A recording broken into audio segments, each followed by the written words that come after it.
नमस्कार, मैं हूं डॉक्टर अन्नपूर्णा से और ये है general awareness on environment for SSC CGL part 2 मतलब staff selection commission combined graduate level examination part 2। तो शुरू करते हैं, पर उससे पहले एनवायरनमेंट साइंस से जुड़ी हर एग्जाम की तैयारी के लिए मेरे चैनल को जल्दी जल्दी सब्सक्राइब कर लीजिए। पहला सवाल, what happens to the atomic size as you go down the group? तो जब ग्रुप होता है पीरियोडिक टेबल में, उससे हम नीचे जाते हैं तो एटॉमिक साइज के साथ क्या होता है? ट्रिपल होता है, तिगुना होता है, नो चेंज, कोई चेंज नहीं होता है, डिक्रीज होता है मतलब घटता है, या इंक्रीज होता है, बढ़ता है। सही उत्तर है इंक्रीज होता है। जैसे जैसे हम ग्रुप में नीचे बढ़ते आते हैं एटॉमिक साइज बढ़ता जाता है, एटम भारी होते जाते हैं। ठीक है। Question number 2, intensive agriculture implies, intensive agriculture क्या होता है? ब्रिंगिंग मोर लैंड अंडर कल्टिवेशन, ज्यादा से ज्यादा भूमि पर हम खेती करें। Spreading farming across more states of India, ज्यादा राज्यों में हम खेती करें। या use of more labour and capital inputs on the given land under cultivation, कि बहुत ज्यादा लेबर और कैपिटल उसी जमीन पर हम इस्तेमाल करते हैं और उसी जमीन में ज्यादा खेती करते हैं, मतलब एक जमीन पर हम एक साल में 2 से 3 फसलें लेते हैं। ठीक है। और चौथा है cultivating large farms with moderately low inputs of labour and capital, और बड़ी या फिर बड़े बड़े जो खेत होते हैं उसमें हम कल्टिवेशन करते हैं और उसमें कम ही कैपिटल और कम ही मजदूरी करके वो हमारा काम हो जाता है। तो सही उत्तर है 3, कि एक ही जमीन पर ज्यादा इंटेंसिव फार्मिंग करते हैं और एक ही साल में मल्टीपल क्रॉप्स हम उस पर ले लेते हैं और उसमें ज्यादा कैपिटल और ज्यादा लेबर लगता है। ठीक है। तो ये है 3, आंसर इज 3। आगे बढ़ते हैं। Match column A with B. तो कॉलम ए में क्या है? Blue green algae, red algae, green algae या ब्राउन एल्गी, ये सब कॉलम ए में है। कॉलम बी में है सरगैसम, क्लैमाइडोमोनास, रोडोफाइटा, साइनोबैक्टीरिया। ये हम सब जानते हैं कि ब्लू ग्रीन एल्गी जो होती है वो साइनोबैक्टीरिया होती है, राइट। तो ए को हमको 4 से मिलाना है, तो ए को 4 को कहां से कहां मिलाया जाए?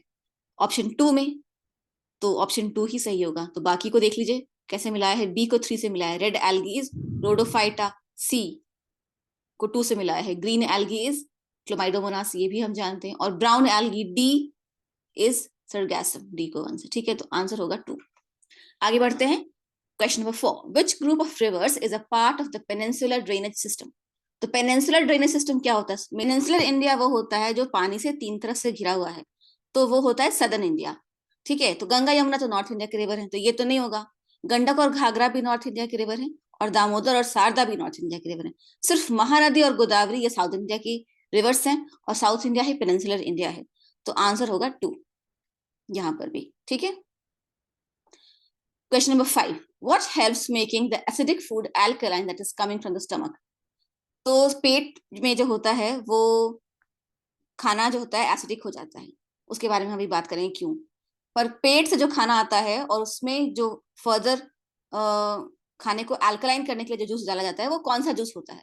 Bile juice, pepsin, hydrochloric acid या गैस्ट्रिक जूस? तो पेप्सिन एक कंपाउंड है जो प्रोटीन को तोड़ता है, और हाइड्रोक्लोरिक एसिड तो अम्ल है ही।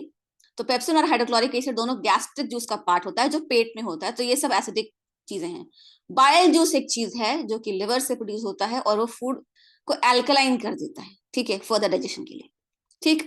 Question number 6, what do you call the glycolayer when it forms a thin membrane covering the cells of a living molecule? तो ग्लाइकोलेयर होती है, वो सेल के ऊपर एक लेयर बनाती है लिविंग मॉलिक्यूल की, cells of a living molecule उसके ऊपर। तो उसको क्या कहते हैं? कैप्सूल, मिडिल स्किन, ग्लाइकोकैलिक्स या ऑर्गन्स? उसको कहते हैं ग्लाइकोकैलिक्स कहते हैं।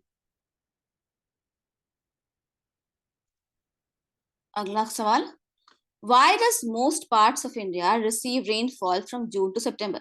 भारत के ज्यादातर भागों में जून से लेकर सितंबर तक गर्मियों में बारिश होती है, ऐसा क्यों होता है? पहला option, due to extremely cold nights in these areas, क्योंकि इन इन सभी एरियाज में रातें बहुत ठंडी होती हैं, ऐसा कुछ नहीं है। Due to north east monsoon, due to high pressure in these months, no, गर्मियों में हाई प्रेशर नहीं, इंडिया में लो प्रेशर होता है। Due to south west monsoon, south west मतलब किस तरफ से होगा? साउथ वेस्ट मतलब साउथ इंडिया, और वेस्टर्न इंडिया मतलब केरला की साइड से, तो वहां से मानसून इंटर करता है, और इसी वजह से जून से सितंबर तक पूरे भारत में बारिश होती है, मैक्सिमम भारत में बारिश होती है। ठीक है।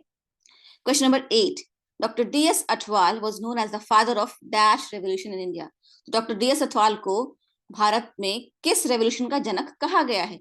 राइस, मिलेट, व्हीट या ऑयल सीड्स? सही उत्तर है 3 मिलेट्स, सॉरी वीट, सॉरी, सही उत्तर है 3 वीट, गेहूं का। अगला सवाल, which of the following rivers is not a tributary of Godavari river? इनमें से कौन सी नदी गोदावरी नदी की ट्रिब्यूटरी नहीं है? माही, मंजरा, प्राणहिता या पूर्णा? और इसका सही उत्तर है 1 माही, ये गोदावरी की ट्रिब्यूटरी नहीं है, गोदावरी की सहायिका नदी नहीं है, ठीक है। Question number 10, select the correct option about para pregnant kwashiorkor. Statement A para pregnant kwashiorkor के बारे में है, it is a form of malnutrition caused by a lack of fat in the diet. तो एक तरह का कुपोषण होता है जिसमें कि खाने में वसा की कमी होती है। Statement 2, children who contract this disease may not be able to grow or develop properly and may remain stunted for the rest of their lives। जो बच्चे कोई बीमारी हो जाती है वो ठीक से डेवलप नहीं करते और जिंदगी भर नाटे रहते हैं। तो देखिए जो क्वार्शियोकर जो डिजीज है ना वो प्रोटीन की कमी से होती है, फैट की कमी से नहीं। तो स्टेटमेंट ए गलत है, लेकिन स्टेटमेंट बी सही है। और पारा प्रेग्नेंट क्वार्शियोकर वो फॉर्म ऑफ क्वार्शियोकर है जो कि जब माँ ठीक से खाती पीती नहीं है तो बच्चा पैदा होता है और उसमें वो कमी होती है, ठीक से, ठीक है। तो ये मैंने आपको समझा दिया है और इसमें सही उत्तर होगा answer 2, only B is correct, ठीक है। आज के लिए इतना ही, मिलती हूं मैं आपसे अगले प्रैक्टिस टेस्ट के लिए। जब तक जय हिंद, जय भारत।